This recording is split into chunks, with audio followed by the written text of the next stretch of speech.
nosotros hablamos de climaterio, muchas veces ustedes dirán, ¿qué tiene que ver la obstetricia con el climaterio? Y la verdad es que tiene mucho que ver, porque todos los que se dediquen a hacer atención primaria van a ver en algún momento de su trabajo, van a ver una paciente climatérica. Y todos aquellos que hagan obstetricia van a ver a lo largo de su carrera obstétrica, y acá hay obstetras que me van a negar si no es así, van a ver pacientes que son climatéricas, o sea que van a entrar o se van a acercar a esta etapa de la vida. Entonces tiene mucho que ver. Más allá de que uno como ginecólogo, como obstetra, no maneje algunas de las terapias específicas del climaterio, tiene que conocer cuáles son los lineamientos y cuáles son las distintas posibilidades que tiene para aliviar esa actividad o esa vida de la mujer. ¿Sí? Hoy decimos que la mujer puede vivir 1/3 de su vida después de la menopausia. Antes se planteaba que la mujer alrededor de los 50 años ya era, o se hablaba de los 60 años como hablar de ya en una paciente anciana. Hoy sabemos que no es así. Tenemos mujeres que entre los 50 y los 60 años están espléndidas y continúan con una vida totalmente activa. Entonces, esto tenemos que tenerlo en cuenta. ¿Sí?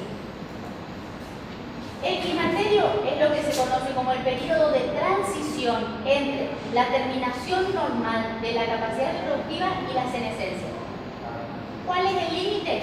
La verdad que son imprecisos. Y hoy se sabe que se inicia alrededor de los 35 años y se extiende 30 años después. O sea, tenemos una etapa donde podemos tener toda la clínica del climaterio a partir de los 35 años en adelante. Por eso, cuando hablamos, por ejemplo, de maternidad tardía o maternidad de riesgo, después de los 35 años también tiene algo que ver con esto. Porque estamos hablando de una maternidad en una mujer que ya está empezando con una serie de modificaciones biológicas que la acercan más a otra etapa de su vida. ¿Sí? ¿Cuáles serían los factores que me adelantan o me atrasan el climaterio? Por un lado, me atrasan, yo tengo a mayor cantidad de hijos, mayor posibilidad de que el climaterio se aparezca más tarde, más tardíamente. Uso previo de anticonceptivos hormonales. Todas aquellas mujeres que habitualmente utilicen anticonceptivos hormonales en cualquiera de sus formas, inyectables, orales, en parches, transdermales, como quieran, tienen mayor probabilidad de tener el climaterio en forma más tardía. Un índice de masa corporal elevado. La mayor cantidad de grasa genera mayor cantidad de hormonas. Por lo tanto, la paciente que tenga un índice mayor de, eso no quiere decir que sea obesa, que tenga un índice elevado o más grande, más alto, tiene menos probabilidad o el climaterio se va a presentar más tardíamente. Consumo de vino tinto. Ojo con esto, dentro de lo normal, no vamos a hablar de que consumo que se tome 2 litros de vino por día, no, eso no. Pero bueno, el consumo de vino tinto ayuda. Violencia sexual y física. Esto es porque ahora vamos a ver cuáles son los aspectos que vamos a controlar en el climaterio, y esto tiene mucho que ver con el estrés y con el ámbito psicosomático, que también influiría para retrasar esta etapa. Y las mujeres orientales. Por una cuestión genética y por una cuestión biológica, las mujeres orientales tienen un climaterio mucho más tardío que las mujeres occidentales. ¿Y qué me adelanta? 3 cosas nada más. El tabaquismo, el índice de masa corporal bajo, obviamente en relación directa. Dijimos que cuanto más grasa tiene la mujer, tiene más producción de hormonas. Entonces, cuanto menos grasa tiene menos producción de hormonas, por lo tanto, se le va a adelantar el climaterio. Y el vegetarianismo. ¿Por qué? Porque me saca las proteínas que yo necesito muchas veces para producir esas hormonas. ¿Sí? Cuando yo tengo que hacer un manejo integral del climaterio, y acá estamos hablando de cómo incorporo el climaterio, obviamente no en un consultorio ginecológico, sino en un consultorio de atención primaria de la salud. Yo tengo que tener en cuenta 6 puntos. La evaluación médica general, la evaluación y control de los factores de riesgo, la terapia no farmacológica, la terapia específica de las enfermedades concomitantes. Recordemos que estamos entrando en una etapa de la vida de la mujer donde empiezan a aparecer patologías que se están asociando a su vida, que van a aparecer por la edad, terapia hormonal de reemplazo y la esfera psicosocial laboral.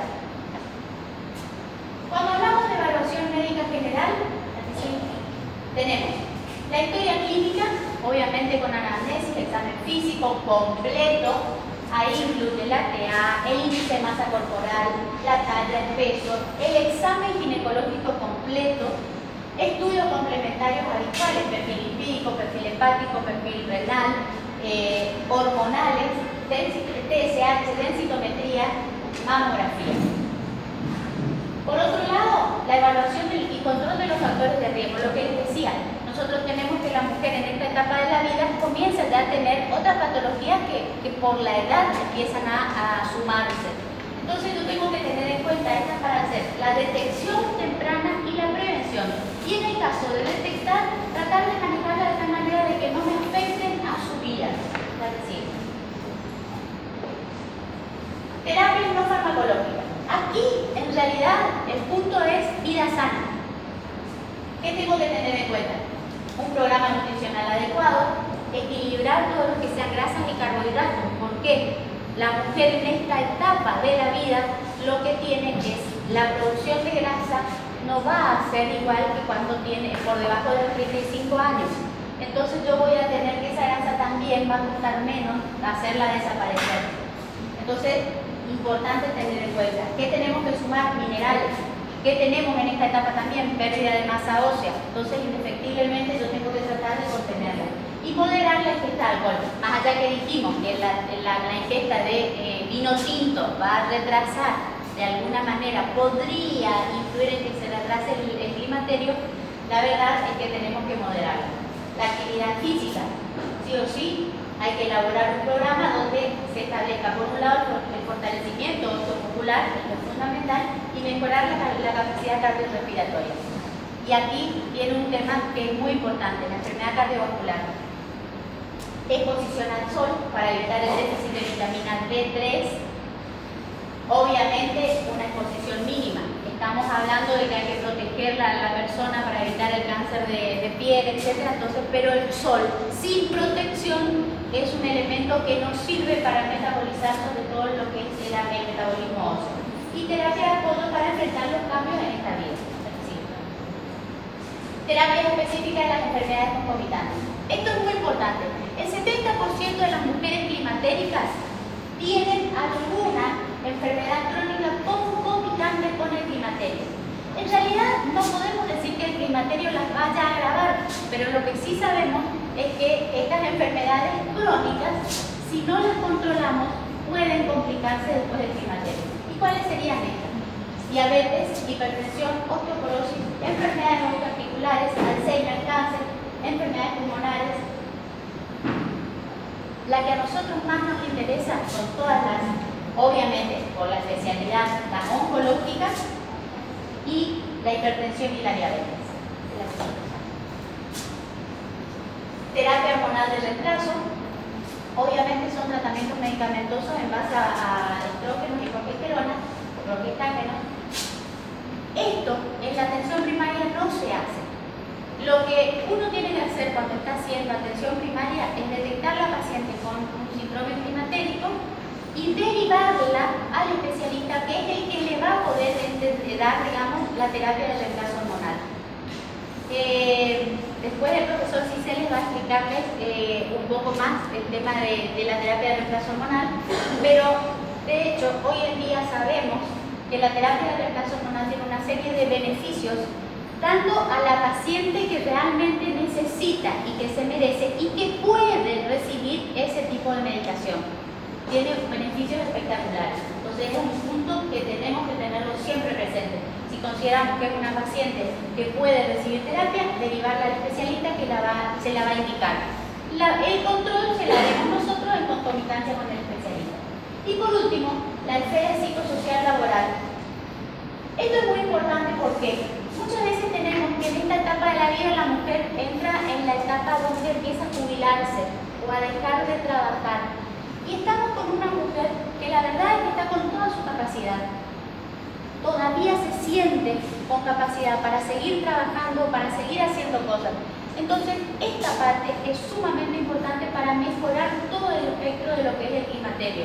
Nosotros tenemos que aconsejar a esta mujer que de última, si no sigue o no continúa con su trabajo habitual, emprenda algún tipo de actividad o tarea laboral que le va a servir a ella para mejorar su esquema general de esta patología, que no es una patología, de esta etapa de su vida. Nosotros tenemos que, creo que es la última, me parece, nosotros tenemos que tener presente que cuando nosotros hacemos o estamos ante una paciente climatérica, tenemos que garantizarle y tenemos que decirle que ella no es que porque entró en el climaterio o se está acercando a la menopausia su vida terminó. Para nada, en absoluto.